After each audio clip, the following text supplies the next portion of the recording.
नमस्कार, स्वदेश न्यूज देख रहे हैं आप। मैं हूं आपके साथ अभिजीत तिवारी। आयुष्मान में गड़बड़ झाला, अस्पतालों में बड़ा फर्जीवाड़ा। आयुष्मान योजना का उद्देश्य सिर्फ मुफ्त इलाज नहीं बल्कि गुणवत्तापूर्ण इलाज भी है। ऐसे में आयुष्मान योजना का लाभ मरीजों को सिर्फ उन निजी अस्पतालों से ही मिल सके जो गुणवत्ता के मानकों पर खरे उतरते हों।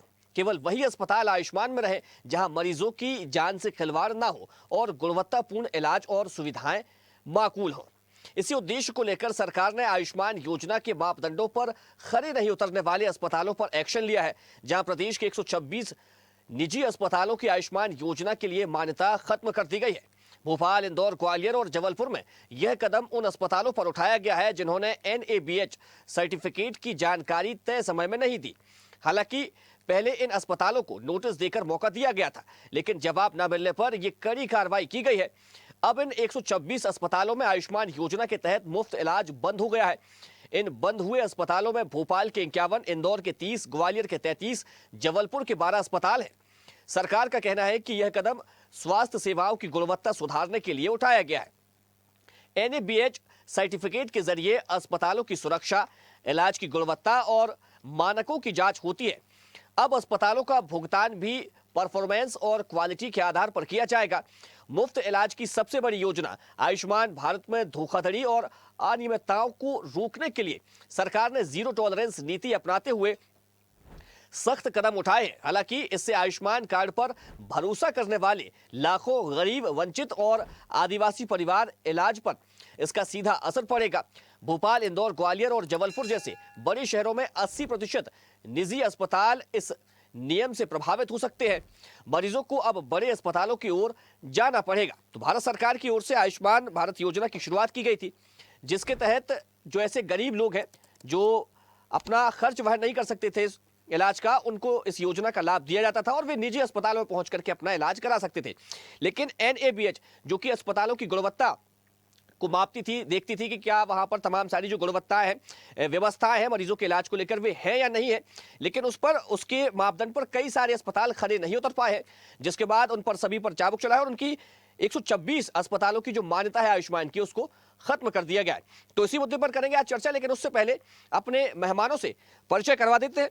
हमारे साथ NSUI प्रदेश उपाध्यक्ष रवि परमार जी जुड़ गए हैं, आपका बहुत स्वागत है। साथ ही हमारे साथ सामाजिक कार्यकर्ता मीता बादवा जी जुड़ गई, आपका बहुत स्वागत है। और senior doctor IMA doctor Amarjeet Bhalla ji हमारे साथ जुड़ गए, आपका भी बहुत स्वागत है। चर्चा की शुरुआत मैं मीता जी से करूंगा। मीता जी, NABH जो कि गुणवत्ता को मापता है और उसमें कहा जा रहा है कि NABH की जो गाइडलाइन थी उस पर ये तमाम जो 126 अस्पताल हैं जिनकी मान्यता खत्म की गई है, ये उस पर खरे नहीं उतर पाए हैं। तो जब 126 अस्पताल जिनकी मान्यता खत्म कर दी गई है, लेकिन वो प्राइवेट में इलाज कर सकेंगे, आयुष्मान से इलाज नहीं होगा, तो गुणवत्ता है, चाहे प्राइवेट से इलाज कराए या सरकारी पैसे से इलाज कराए। नहीं, गुणवत्ता की एक अलग कैटेगरी है और इलाज प्राइवेट से कराए या सरकारी से कराए। देखिए, अगर आयुष्मान जहाँ पे वैलिड होता है, ये बेचारे जो मार्जिनल लोग हैं वो वहीं पे इलाज करा सकते हैं। जैसे मैं भोपाल को लेकर बोलूंगी, अपोलो में यदि आयुष्मान चलता है तो लोग चाहेंगे कि अपोलो में ही इलाज कराए। जबकि जो डॉक्टर्स हैं, मेरे हिसाब से हमीदिया में बहुत बढ़िया है, 1250 में बहुत बढ़िया डॉक्टर्स हैं, इसमें कोई दिक्कत नहीं है। लेकिन ये कदम बहुत बढ़िया था क्योंकि बहुत समय से आयुष्मान कार्ड को लेकर बहुत बड़े घोटाले हुए चले जा रहे हैं। गुणवत्ता एक उसका पार्ट है छोटा सा, अपने आप में आयुष्मान कार्ड एक बहुत बड़ा क्वेश्चन मार्क है। और एक चीज और मैं इसके साथ बस ऐड करना चाहूंगी कि साथ में हम सेंट्रल प्रोक्योरमेंट टीम पे भी बहुत ज्यादा जोर दें, बहुत जरूरी है। सरकारी अस्पतालों में भी अगर वो जाके इलाज कराते हैं और अगर उनकी प्रोक्योरमेंट सही नहीं है, जैसे कि कफ सिरप एक बहुत बड़ा एग्जाम्पल था जो कि हो चुका है हमारे यहाँ पे, और उसी तरीके से कुछ दिनों पहले जबलपुर में वैक्सीनेशन लगे, वो जितनी बच्चियों को वैक्सीनेशन लगे सर्वाइकल के, वो सारी बच्चियां आज के डेट में उनकी हालत खराब है। तो गुणवत्ता पे ये पॉइंट्स बहुत जरूरी है। मेरा सवाल ये था कि आयुष्मान की जो मान्यता खत्म कर दी गई है, तो उसमें जो सरकार मदद करती थी, अब वो मदद वहां पर नहीं मिलेगी। लेकिन कोई भी व्यक्ति अगर अपने निजी खर्चे पर अपना इलाज कराना जाएगा वहां पर, तो वो करा पाएगा। तो जब उनमें तमाम व्यवस्था ही नहीं है, तो ऐसे में क्या अस्पतालों पर कार्रवाई नहीं की जानी चाहिए? अस्पतालों पे कार्रवाई करनी चाहिए, लेकिन कुछ चीजों को हमें ये भी समझना है, अस्पतालों पे कार्रवाई बहुत जरूरी है करनी, क्योंकि आयुष्मान कार्ड अगर हटा है तो उसमें सबसे ज्यादा जो असर हुआ है मार्जिनल लोगों का। वही मैं कह रही हूँ कि हमीदिया हॉस्पिटल 1250, ये तमाम जो सरकारी अस्पताल हैं, यहाँ के डॉक्टर्स बहुत अच्छे हैं, यहाँ पे भी इलाज हो रहा है। लेकिन अगर कोई चाहता है कि मैं फलाना डॉक्टर जो बहुत ही बड़े स्पेशलिस्ट हैं और वो फलाना हॉस्पिटल में है, चिरायू में, कहीं भी है, तो अगर उसके पास आयुष्मान कार्ड नहीं है तो वो अपनी जेब से इलाज नहीं करवा पाएगा, बिल्कुल भी नहीं करवा पाएगा। लेकिन इसी के दूसरे पहलू को अगर हम देखें कि गुणवत्ता पे ये स्टेप सरकार का उठाना बहुत ज्यादा जरूरी था। काफी समय से चल रही थी गड़बड़ियां। जब तक हम स्ट्रिक्ट नहीं होंगे, हमसे मेरा मतलब है कि जब तक सरकार स्ट्रिक्ट नहीं होगी, हम जैसे लोग आगे आके नहीं बोलेंगे, ये काम इसी तरीके से खराब चलते रहेंगे और इससे किसी को फर्क नहीं पड़ता। जिनके पास पैसा नहीं है खाने पीने का, वो इलाज कराने जाते हैं, उन्हीं लोगों को फर्क पड़ा है। तो सबसे ज्यादा जो फर्क पड़ा है, इन लोगों के लिए कोई सब्स्टिट्यूट होना बहुत जरूरी। ठीक है रवि जी, एनएसयूआई और आप खुद, मैंने देखा है पोस्टर्स चिपका रहे हैं। नट्टू शर्मा, क्या है ये पोस्टर्स? देखिए, जिस तरह से पूरे मध्य प्रदेश में और खास तौर पर राजधानी भोपाल में फर्जी अस्पताल खुलते जा रहे हैं, वो फर्जी अस्पतालों के पास ना तो डॉक्टर हैं, ना रजिस्टर्ड नर्सिंग स्टाफ है, और ऐसे अस्पतालों को खोलने के लिए कहीं ना कहीं पूरा संरक्षण स्वास्थ्य विभाग दे रहा है। और बात की जा रही है आयुष्मान कार्ड की, तो आयुष्मान कार्ड में ये जो एनएबीएच वाला कदम उठाया गया, ये किसी क्वालिटी कंट्रोल के उस पर नहीं आता है, क्योंकि कई ऐसे अस्पताल है जिनके पास एनएबीएच सर्टिफिकेट नहीं है लेकिन वो क्वालिटी मेंटेन रखते हैं, और कई ऐसे अस्पताल है जिनने एजेंसी के माध्यम से 10 लाख रुपए 20 लाख रुपए देके एनएबीएच सर्टिफिकेट ले लिया, लेकिन उनके वहां पर क्वालिटी कंट्रोल जीरो है। वहां ना रजिस्टर्ड डॉक्टर मिलेगा, ना रजिस्टर्ड स्टाफ मिलेगा। और मैं आपके चैनल के माध्यम से जनता से कहना चाहता हूँ कि जो एनएबीएच एक्रीडेटेड है, और मध्य प्रदेश के स्वास्थ्य अधिकारियों को भी कहना चाहता हूं कि जो मध्य प्रदेश के एनएबीएच एक्रीडेटेड अस्पताल है, उनमें एक बार जाकर देखिए, अगर वहां पे पूरे रजिस्टर्ड नर्सिंग स्टाफ और रजिस्टर्ड डॉक्टर मिल जाए तो आप आकर बता देना, कहीं भी क्राइटेरिया पूरा नहीं हो रहा है। ये पूरी लापरवाही स्वास्थ्य विभाग की है। इसका ठीक रहा अस्पतालों पर फोड़ना या डॉक्टरों पर फोड़ना ठीक नहीं है, ये पूरी लापरवाही स्वास्थ्य विभाग के अधिकारियों की है। और स्वास्थ्य विभाग के अधिकारी अपने चंद फायदों के लिए, चंद पैसों के लिए ये अपनी पूरी रिपोर्ट गड़बड़ बनाते हैं। इन आज तक जो सालों से जिन अस्पतालों में आयुष्मान कार्ड चलता आ रहा था, आपने अचानक से आके बंद कर दिया। तो पहले जब ये सालों से ये नियम पूरे नहीं कर रहे थे तो आपने उस समय इनको आयुष्मान दे कैसे दिया? सबसे बड़ा सवाल ये है कि आपने उनको आयुष्मान की अनुमति दे कैसे दी? जब आपकी टीम निरीक्षण करने जाती है, तो आपकी टीम जब निरीक्षण करने गई थी तो उनने क्या देखा? यहाँ पर पूरा एक बड़ा खेल चल रहा है मध्य प्रदेश में, और सिर्फ प्राइवेट अस्पताल में मरीज को लूटा जाता है, और मरीज को लूटने से मरीज से जो पैसा मिलता है वो स्वास्थ्य विभाग के अधिकारियों तक पहुंचता है, और उसी से पूरे मध्य प्रदेश की स्वास्थ्य व्यवस्था चल रही है। और आज यही हालत है कि लगातार मध्य प्रदेश की स्वास्थ्य व्यवस्था बढ़ती जा रही है। मरीज को सिर्फ पैसे कमाने का एटीएम कार्ड समझ लिया है, आयुष्मान कार्ड को पूरी तरह से एटीएम कार्ड के लेकिन सरकार सरकार का कहना है कि जो मरीज अपना इलाज कराने पहुंचे उसे किसी भी प्रकार की परेशानी का सामना न करना पड़े, उसके इलाज में किसी भी प्रकार की कोताही न बरती जाए। इसको लेकर उन्होंने एक बाकायदा पूरा मापदंड तय किया हुआ है, और जिसके तहत वे ऐसे अस्पतालों को आयुष्मान योजना की मान्यता देते हैं ताकि जो मरीज वहां पर पहुंचे उसको समुचित इलाज मिल सके। तो अगर वे ऐसे अस्पताल नहीं पाए जाते, उस पर कार्रवाई की गई, फिर इसमें क्या परेशानी? देखिए, मैंने पहले भी कहा कि इन अस्पतालों को आयुष्मान की अनुमति किसने दी? स्वास्थ्य विभाग ने और आयुष्मान विभाग ने। इनको अस्पताल चलाने की अनुमति किसने दी? सीएमएचओ ने। अब ये कैसे तय कर लिया आपने एक सर्टिफिकेट के आधार पर कि इनके पास वो सर्टिफिकेट नहीं है तो ये उस नियम का पालन नहीं कर रहे हैं? मतलब एक सर्टिफिकेट पे आप किसी भी अस्पताल का मानक तय कर रहे हैं। आप शहर में जाकर कभी देखिए अस्पतालों की क्या हालत है। वहां मरीज को कौन डॉक्टर देख रहे हैं? वहां बीएचएमएस बीएमएस डॉक्टर देख रहे हैं, ना कि एमबीबीएस देख रहा है। और एमबीबीएस डॉक्टरों के नाम इस्तेमाल किए जाते हैं। हमने सरकार को कई समय पहले भी चेताया और कई शिकायतें भी की कि एक डॉक्टर 20-20 जगह रजिस्टर्ड है। संभव ही नहीं है एक डॉक्टर एक दिन में 20 जगह पहुंच पाएगा, और वो भी अलग अलग जिलों में। एक डॉक्टर 10 जगह रजिस्टर्ड है। इन डॉक्टरों के नाम पर एक बड़ा खेल चल रहा है। और पूरी स्वास्थ्य व्यवस्था आप देखिए, अच्छा जिनके पास एनएबीएच सर्टिफिकेट है, क्या वो पूरे क्राइटेरिया? उन अस्पतालों की सैकड़ों शिकायतें हैं कि वो सिर्फ कार्ड लगाकर पैसे निकालते हैं, मरीज का कोई इलाज नहीं होता। सुबह से शाम तक एक बोतल टांग दी जाती है। और मैं खुद स्वास्थ्य विभाग से जुड़ा हूं, मैं खुद एक नर्सिंग स्टाफ हूं। मैं राजधानी भोपाल के 90% ऐसे अस्पताल है जिनमें रजिस्टर्ड नर्सिंग स्टाफ नहीं है, रजिस्टर्ड डॉक्टर नहीं मिलते वहां पर समय पर। रात के समय ना डॉक्टर मिलेगा आपको, सिर्फ नर्सिंग स्टाफ है, वही आपकी रिपोर्ट देखेगा, वही डॉक्टर को व्हाट्सएप करेगा और वही आपका ट्रीटमेंट करेगा। तो ऐसे तरह से स्वास्थ्य व्यवस्था हमारी पूरी मध्य प्रदेश की गड़बड़ाई हुई है और इस पर विशेष तौर से ध्यान देने की जरूरत है। आप एक सर्टिफिकेट को लागू करके आप एनएबीएच सर्टिफिकेट के आधार पर कर रहे हैं। एनएबीएच सर्टिफिकेट जो अस्पताल 10 लाख 20 लाख रुपए किसी एजेंसी को देगा, कल उसको एनएबीएच सर्टिफिकेट मिल जाएगा। एनएबीएच सर्टिफिकेट का कोई वही नहीं है। ऐसे कई अस्पताल है जिनको एनएबीएच फुल एक्रेडिटेड मिला हुआ है, लेकिन उसके बाद वो मानकों को पूरा नहीं कर रहे हैं। उनके यहाँ पे रजिस्टर्ड डॉक्टर नहीं मिलेंगे और रजिस्टर्ड नर्सिंग स्टाफ नहीं मिलेंगे। और दावे के साथ हमने इसकी शिकायत भी की है स्वास्थ्य विभाग को कि आप इन अस्पतालों में एक बार झांक कर देखिए, लेकिन स्वास्थ्य विभाग के अधिकारी मौन धारण कर लेते हैं क्योंकि वहां से उनको फिक्स इनकम आती है, इस वजह से वो चुप रहते हैं। ठीक है डॉक्टर अमरजीत जी, इस फैसले को लेकर आप क्या कहेंगे और इस फैसले के बाद मरीजों के इलाज पर कितना असर पड़ेगा? अमरजीत जी माइक अनम्यूट कर लीजिए आप।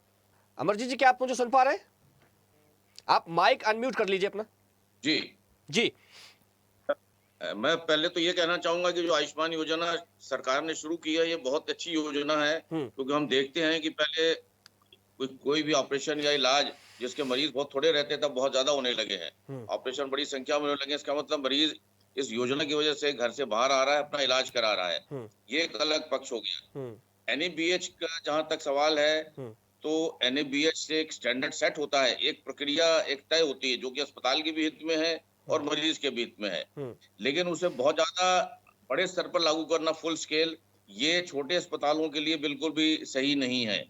दूसरा हमें यहाँ थोड़ा सा फर्क करना पड़ेगा कि छोटे अस्पताल जो डॉक्टर्स द्वारा चलाए जा रहे हैं, सिंगल स्पेशलिटी हॉस्पिटल हैं, और जो छोटे अस्पताल जो आजकल कोविड के बाद से खास तौर से कंपाउंडर्स, एम्बुलेंस वाले, इन्होंने बहुत शुरू कर लिए। तो हर शहर में लगभग 50% हॉस्पिटल इस तरह के हैं जो कि मेडिकोस द्वारा नहीं चलाए जा रहे हैं, डॉक्टर द्वारा, दूसरे एम्बुलेंस वाले कंपाउंडर द्वारा चलाए जा रहे हैं। यही हॉस्पिटल है जहां सबसे ज्यादा गड़बड़ होती है। ये मैं नहीं कहता कि डॉक्टर उन हॉस्पिटल उसमें गड़बड़ नहीं है, लेकिन ज्यादा बड़ी संख्या में इन्हीं में होती है।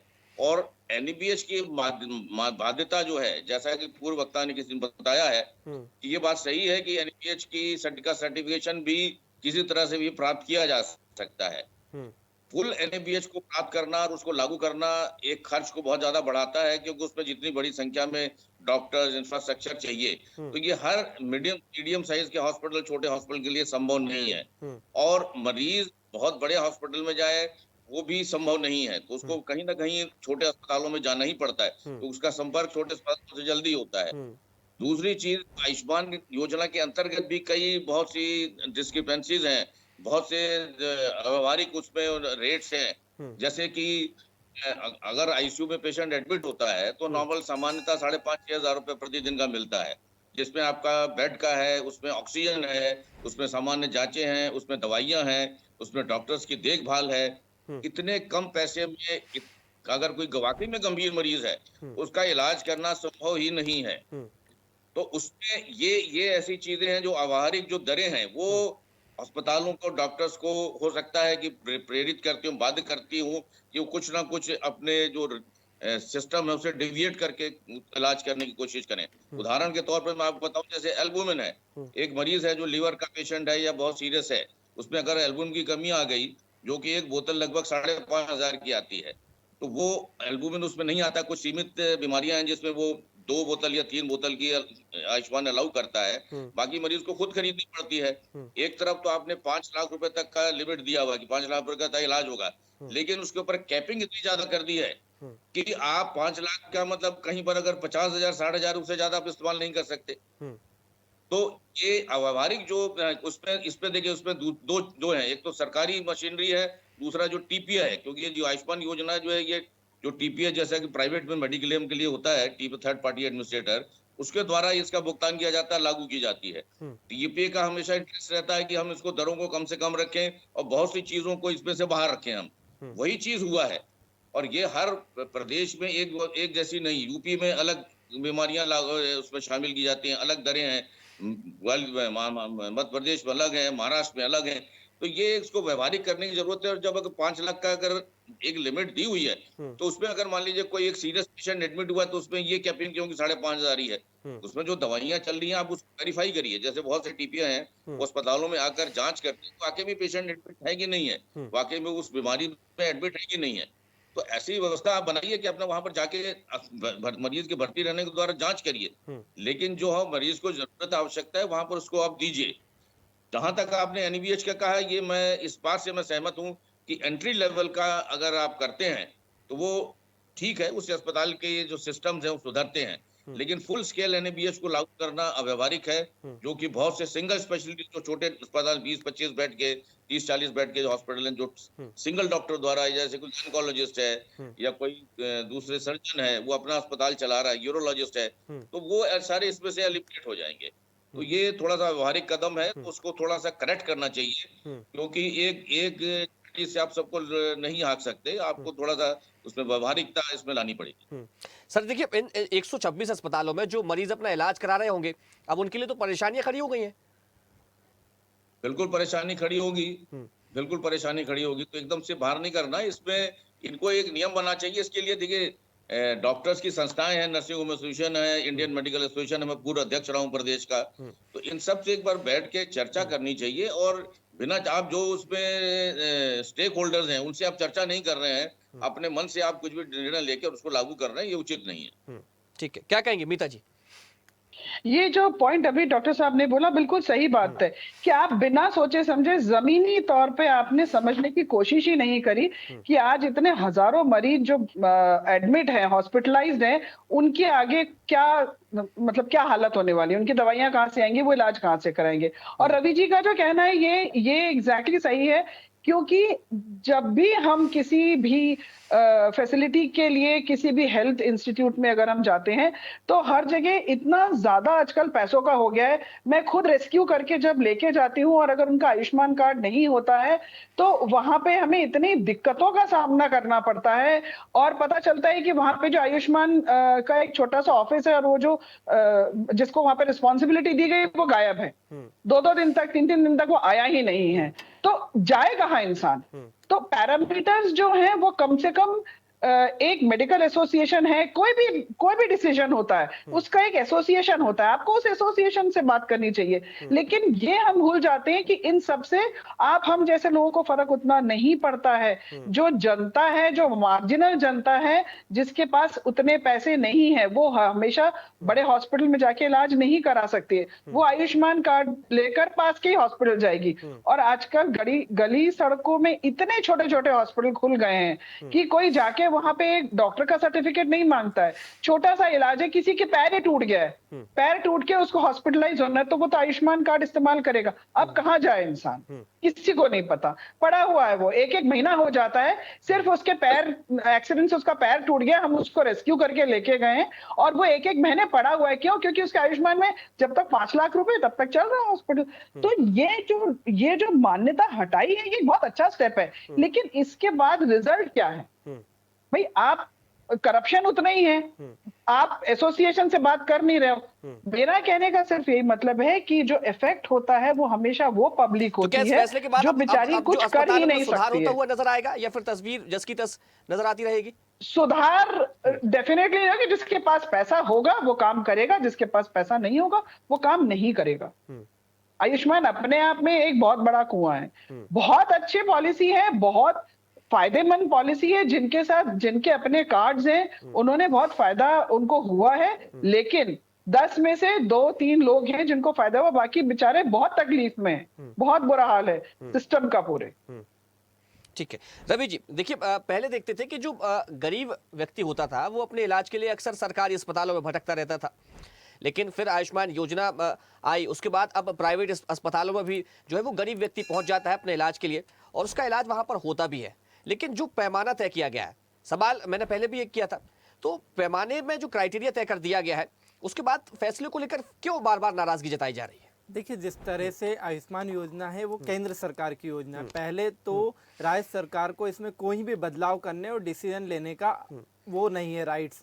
इन्होंने अपने खुद के आधार पर राज्य सरकार ने निर्णय लिया और मध्य प्रदेश के 4 शहरों में इस योजना को NABH सर्टिफिकेट लागू कर दिया कि फुल NABH होना चाहिए, उसके बाद आपको आयुष्मान मिलेगा। लेकिन ऐसा किसी भी प्रदेश में नहीं है, हमारे देश के किसी भी अन्य शहर में नहीं है। मात्र मध्य प्रदेश के 4 ऐसे शहर होंगे जिनमें कि NABH सर्टिफिकेट की अनिवार्यता लागू की। तो क्या जरूरत थी ऐसे सर्टिफिकेट को अनिवार्यता करने की? जब एंट्री लेवल से अगर काम हो सकता है तो फाइनल लेवल के NABH सर्टिफिकेट की क्या आवश्यकता पड़ गई? और अगर आवश्यकता पड़ गई तो फिर ये पूरी तरह से पूरे देश में एक साथ लागू होना था। देखिए, इस फैसले की वजह से पूरी तरह से बड़े जो संस्थान है, जैसे हम राजधानी भोपाल में बात करें कि बड़े संस्थान है जिनके पास NABH है, जिनके पास NABH नहीं उनको तो आप हटा दिए, जिनके पास NABH है वो बड़े संस्थान है। उन बड़े संस्थान में अगर आयुष्मान वाला मरीज पहुंचता है तो पहले तो उसको बेड मिलना मुश्किल होगा। अगर उसको बेड मिल गया और अगर 1 या 2 दिन उसका आयुष्मान कार्ड वहां नहीं लग पाया तो उसका बिल 1 से 2 लाख रुपए पहुंच जाएगा। वो बिल भरने के लिए उसको अपना घर बेचना पड़ेगा। तो इन बड़े संस्थानों को फायदा पहुंचाने के लिए इस योजना को लागू किया गया आयुष्मान विभाग द्वारा। और पूरी तरह से सरकार की बड़े संस्थानों के साथ साठगांठ है। बड़े संस्थान बड़े पैमाने पर आयुष्मान योजना में भ्रष्टाचार करते हैं। गांवों से बसें भर भर के मरीज लाते हैं, उनके आयुष्मान कार्ड लगाते हैं, 8 दिन बाद उनके आयुष्मान कार्ड से पैसे निकाल के उनको छोड़ देते हैं। हर एक अस्पताल पर नजर रखते हैं। देखिए, अब तो सेंटर्स भी बना दिए गए वहां पर छोटे-छोटे से, हर एक अस्पताल में आयुष्मान का कोई ना कोई व्यक्ति बैठता है वहां पर। देखिए, उन सेंटरों में उस अस्पताल का व्यक्ति ही बैठता है जिसको आयुष्मान मित्र कहते हैं। और वो आयुष्मान मित्र अस्पताल द्वारा ही नियुक्त किया जाता है कि मेरे अस्पताल में ये व्यक्ति आयुष्मान मित्र रहेगा। ये सैकड़ों शिकायतें पिछले 1 साल के अंदर बड़े बड़े संस्थानों की ये शिकायत है, कार्रवाई 0 है। अगर आप इतनी क्वालिटी कंट्रोल की बात करते हैं तो ये मरीजों और उनके परिजनों द्वारा की गई शिकायतों पर आज तक आपने क्यों कोई कार्रवाई नहीं की? क्योंकि ये अस्पताल आपके करीबियों के हैं, ये अस्पताल जिनसे आपको हर महीने या एक फिक्स अमाउंट मिलता है। तो पूरी तरह से भ्रष्टाचार पनप रहा है। और ये जिस तरह से ये नियम लागू किया है इसमें कहीं ना कहीं बड़े पैमाने पर और बड़ी साजिश के साथ में किया गया है कि मध्य प्रदेश की जनता को, क्योंकि हर व्यक्ति के नजदीक में जो अस्पताल रहता है। एक अंतिम टिप्पणी डॉक्टर अमरजीत जी, क्या कहेंगे? देखिए, मैं सहमत हूं कि देखिए ये जो फुल स्केल जो NABH के अनिवार्यता लागू की गई है, इससे छोटे और मझोले अस्पताल बिल्कुल से बाहर हो जाएंगे और केवल बड़े अस्पतालों को फायदा मिलेगा, जो कि किसी भी सूरत में मरीजों के हित में नहीं है। देखिए, आज सरकारी अस्पतालों में किसी में NABH नहीं है और NABH की अगर आप बात करते हैं, अगर उससे सुधार होता है तो फिर सरकारी अस्पतालों में सबसे पहले लगाना चाहिए, क्योंकि सबसे ज्यादा अवस्था तो वहीं पर है, सबसे ज्यादा लोड है वहां पर, सबसे ज्यादा मरीज वहां परेशान होते हैं। इसी वजह से वो प्राइवेट अस्पताल की ओर भागते हैं। वो वहां हम कर नहीं पाते हैं, लेकिन प्राइवेट अस्पतालों पर हमारी हर नियम को लागू करना चाहते हैं। सिस्टम को आप देखिए, वहां पर आपका इंस्पेक्शन की व्यवस्था ऐसी होनी चाहिए कि कहीं पर भी अगर अस्पताल को चला रहा है तो उसके पास जो मिनिमम स्टैंडर्ड होना चाहिए वो हो। ये तो CMHO के स्तर पर भी देखा जा सकता है, इसके लिए NABH की कोई आवश्यकता नहीं है। लेकिन हमारे यहाँ CMHO के स्तर पर कोई नहीं करता है। जैसा वो कहा, ठीक है, भ्रष्टाचार होता है और सब जिसको चाहिए उसको सब लाइसेंस मिल जाता है, चाहे वो CMHO का हो, चाहे पॉल्यूशन का हो, चाहे किसी भी स्तर का हो। तो ये इसमें हमें व्यवहारिक होना पड़ेगा। ठीक है सर, समय हो गया। हमारे साथ जुड़ने के लिए आप तीनों मेहमानों का बहुत शुक्रिया। तो NABH के क्राइटेरिया पर खरा जो अस्पताल नहीं उतर पाए हैं, उन अस्पतालों की आयुष्मान की मान्यता खत्म कर दी गई है और कहा गया है कि यह फैसला इसलिए लिया गया है ताकि व्यवस्थाओं में सुधार किया जा सके और जो भी मरीज वहां पर अपना इलाज कराने पहुंचे उनकी सेहत के साथ किसी भी प्रकार का, उनके स्वास्थ्य के साथ किसी भी प्रकार की कोई कोताही ना बरती जाए। फिलहाल चर्चा में इतना ही। देखते रहिए स्वदेश न्यूज, सबसे पहले देश। देखते रहिए स्वदेश न्यूज। अगर आप इस वीडियो को सोशल मीडिया हैंडल फेसबुक या इंस्टाग्राम पर देख रहे हैं तो हमें फॉलो करें। अगर यूट्यूब पर देख रहे हैं तो सब्सक्राइब करें और बेल आइकन दबाना ना भूलें।